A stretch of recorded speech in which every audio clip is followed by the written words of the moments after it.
जय श्री कृष्ण दोस्तों, राधे राधे। और गीता का आप लोग यहाँ तक पाठ सुने थे कि आत्मा को न तो कोई जला सकता है और न ही आत्मा को काट सकता है, न ही कोई आत्मा को गीला कर सकता है। आत्मा अजय अमर है। तो यहाँ तक आप लोग सुने थे, आगे का आप लोग सुनिए। आत्मा पूरी तरह अजय अमर है, अर्थात ये इंद्रियों के विषय, भोग से बाहर का विषय है। ये अनचित्य है, अर्थात मन के विचार मंथन से परे हैं तथा विकार रहित है। इस प्रकार आत्मा के विषय को लेकर तुम्हें शोक नहीं करना चाहिए।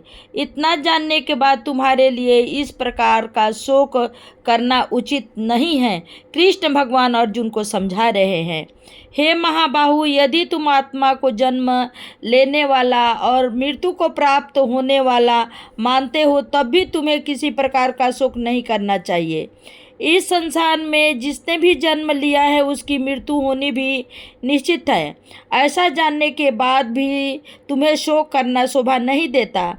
यह भीष्म आदि के शरीर मायामय होने के कारण अनित्य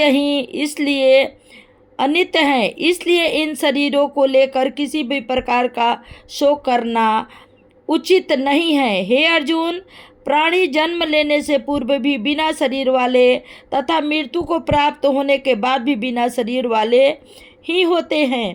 केवल जन्म और मृत्यु के बीच अंतराल को जिसे जीवन कहते हैं, उसी में संशरीरिक होते हैं। तब जिनके आदि और अंत के बारे में पूरी तरह अनभिज्ञता है कि वे कहाँ से आए और उन्हें कहाँ चले जाना है, उनके विषय में विचार करके शोक प्रकट करना अनुचित है।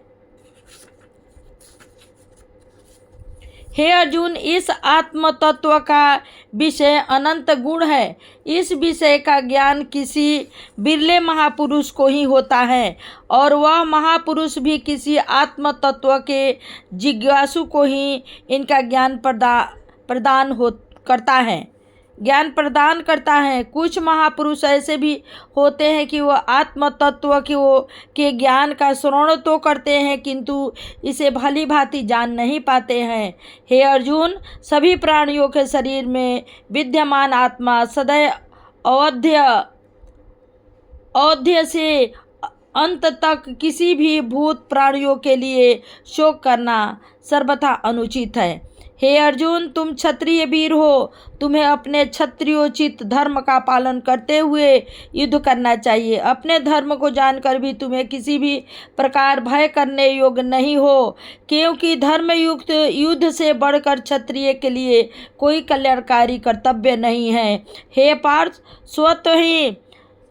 अस्वस्थ ही प्राप्त होने वाले और खुले हुए स्वर्ग के द्वार रूपी इस युद्ध को सौभाग्यशाली क्षत्रिय वीर ही प्राप्त करते हैं। यदि तुम इस धर्मयुक्त युद्ध से मुख मोड़ोगे तो क्षत्रिय के अपने धर्म को तो खो ही दोगे, साथ ही संसार से अपनी कीर्ति को नष्ट करके पाप के भागी भी बनोगे। संसार में सभी लोग अनंत काल तक चलने वाली तुम्हारी अपकृति की चर्चा किया करेंगे। इस प्रकार की अपकृति असामान्य तथा प्रतिष्ठित पुरुषों के लिए मृत्यु से भी बढ़कर है। जो योद्धा एक महारथी के रूप में तुम्हारा गुणगान करते हैं, अपने क्षत्रिय धर्म से अच्युत होने के बाद तुम उनके मध्य सामान्य होने पर भी तुच्छता को प्राप्त करोगे। वे योद्धा तुम्हें भय के कारण ही युद्ध से विमुख हुआ समझेंगे। तुम्हारे शत्रु तुम्हारे घोर निंदा करेंगे। तुम अपने शत्रुओं द्वारा अपने सामर्थ्य की निंदा सुनते हुए बहुत से न कहने योग्य वचनों को भी सुनोगे। बताओ, तुम्हारे लिए तुमसे बढ़कर दुख और क्या होगा। हे अर्जुन, इसलिए युद्ध करना ही तुम्हारे लिए सबसे अच्छा है। इस युद्ध में लड़ते हुए यदि तुम मृत्यु को प्राप्त हुए तो तुम्हें स्वर्ग मिलेगा, और यदि विजयी हुई तो राज्य के सुख का उपभोग करोगे। इस कारण हे अर्जुन, मन में दृढ़ निश्चय करके युद्ध के लिए खड़े हो जाओ। हे अर्जुन, यदि तुम्हें न तो स्वर्ग की इच्छा हो और न ही राज्य की, तब भी सुख दुख लाभ हानि तथा जय पराजय को अपने मन में एक समान विचार कर युद्ध के लिए तैयार हो जाओ। इस प्रकार विचार करके युद्ध करने से तुम्हें पाप नहीं लगेगा। हे पार्थ, अभी तक मैंने तुम्हें जो बातें बताई वे ज्ञान योग के विषय में थी। अब मैं तुम्हें निष्काम कर्म योग के विषय में बताता हूँ। इसके सुनने जानने से जन्म मृत्यु के बंधन कट जाते हैं। जो प्राणी निष्काम होकर कर्म करता है वह भव बंधन से मुक्त हो जाता है। इसका अर्थ यह है कि जो भक्त मुझ में प्रीत रख कर अपने सभी कार्यों को कर्मों को मुझे अर्पित कर देता है, मैं निश्चित पूर्वक उनका उद्धार कर देता हूँ। निष्काम कर्म योग में कभी भी बीज का नाश नहीं होता और न ही इसमें फल दोष ही लगता है। हे अर्जुन, इस कल्याण मार्ग का अनुसरण करने वालों की निश्चय यमकता बुद्धि एक ही होती है, किंतु कामना के वशीभूत होकर कर्म करने वाले अज्ञानी पुरुषों की बुद्धियाँ बहुत भेदों वाली तथा अनंत होती हैं। जो कामी पुरुष केवल फल प्राप्ति में विश्वास रखते हैं, स्वर्ग को ही परम श्रेष्ठ मानते हैं तथा इससे बढ़कर और कुछ भी नहीं है, इस प्रकार की उद्घोषणा करते हैं, वे अज्ञानी पुरुष होते हैं और उनकी बुद्धि भ्रमित हो चुकी होती हैं। ऐसे अविवेकी पुरुषों को जन्म स्वरूप कर्म फल देने वाली भोग तथा ऐश्वर्य की प्राप्ति के लिए बहुत सी क्रियाओं के विस्तार वाली जिस कृत्रिम शोभा वाली को वाणी कहते हैं, उस वाणी के द्वारा भ्रमित हुए चित्त तथा भोग और ऐश्वर्य में आसक्ति वाले उन पुरुषों के अंतःकरण में अनिश्चयात्मिक बुद्धि का वास होता है। अनिश्चयात्मिक बुद्धि का वास होता है। हे अर्जुन, तुम अपनी बुद्धि को निश्चयात्मिक बनाओ और अप्राप्त की प्राप्ति अर्थात योग तथा प्राप्त वस्तु की रक्षा यथार्थ क्षेम की इच्छा रखने वाले न बनो।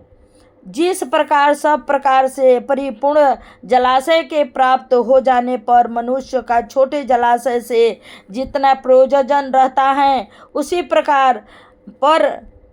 प्रकार परम ब्रह्मा का ज्ञान प्राप्त करने के बाद ब्राह्मण को प्रयोजन भी वेदों से केवल उतना ही होता है। जिस प्रकार पूर्ण रूप से जल से अपलवित जलाशय के मिल जाने पर मनुष्य को छोटे जलाशय की कोई आवश्यकता नहीं होती, ठीक उसी के अनुरूप विद्वजनों को ब्रह्मानंद की प्राप्ति हो जाने पर वेदों की कोई आवश्यकता नहीं रह जाती। जय विष्णु भगवान की जय, जय कृष्ण भगवान की जय। हे अर्जुन, तुम केवल कर्म करने में ही विश्वास रखो, फल प्राप्ति की इच्छा न करो। तुम स्वयं को कर्मों के फल की वासना वाली भी मत बनाओ और तुम्हारी कर्म न करने में भी प्रीति न हो, ऐसा भी मत बनो। हे धनंजय, हर प्रकार की आसक्ति का त्याग करके सिद्धि और असिद्धि में अपनी बुद्धि को एक समान निश्चयात्मक रखते हुए योग में स्थित होकर कर्म करो। कर्म करने की इस प्रकार की मन स्थिति को सही समत्व भाव कहते हैं। समत्व भाव से जो कुछ भी कर्म किया जाए उसके पूरा होने अथवा पूरा न होने जैसी हर प्रकार की स्थिति में एक समान रहना ही उत्तम है। हे धनंजय, कामना के वशीभूत होकर कर्म करना अत्यंत तुच्छ है। हर प्रकार के कर्म फल का त्याग करके बुद्धि योग का मार्ग अपनाना चाहिए। इससे ही पाप पुण्यों का क्षय होकर भव बंधन से मुक्ति तथा अंत परम पद की प्राप्ति होती है। संसार के हर कर्म से निर्विलित होकर और समतत्व बुद्धि योग से कर्म करना ही कर्मों में चतुराई कहलाती है तथा इसी के कर्म के बंधन से मुक्ति मिलती है। हे अर्जुन, जिस समय तुम्हारी बुद्धि हर प्रकार के मोह से युक्त हो जाएगी, उसी समय तुम वैराग्य को प्राप्त कर लोगे। जब विभिन्न मंतातारों को सुनने से विचलित हुई, मंत्रों को सुनने से विचलित हुई तुम्हारी बुद्धि परमात्मा के स्वरूप में पूरी तरह से अचल तथा स्थिर हो जाएगी। तब तुम समत्व रूप योग को प्राप्त कर लोगे। भगवान श्री कृष्ण, यहाँ तक आप लोग सुने हैं, समत्व रूप योग को प्राप्त कर लोगे। अब आगे का पाठ मैं दूसरे वीडियो में बना के आप लोगों को सुनाऊंगी, क्योंकि ये वीडियो बहुत ही बड़ा हो जाएगा, इसलिए यहीं पर विराम देती हूँ। जय श्री कृष्णा, राधे राधे।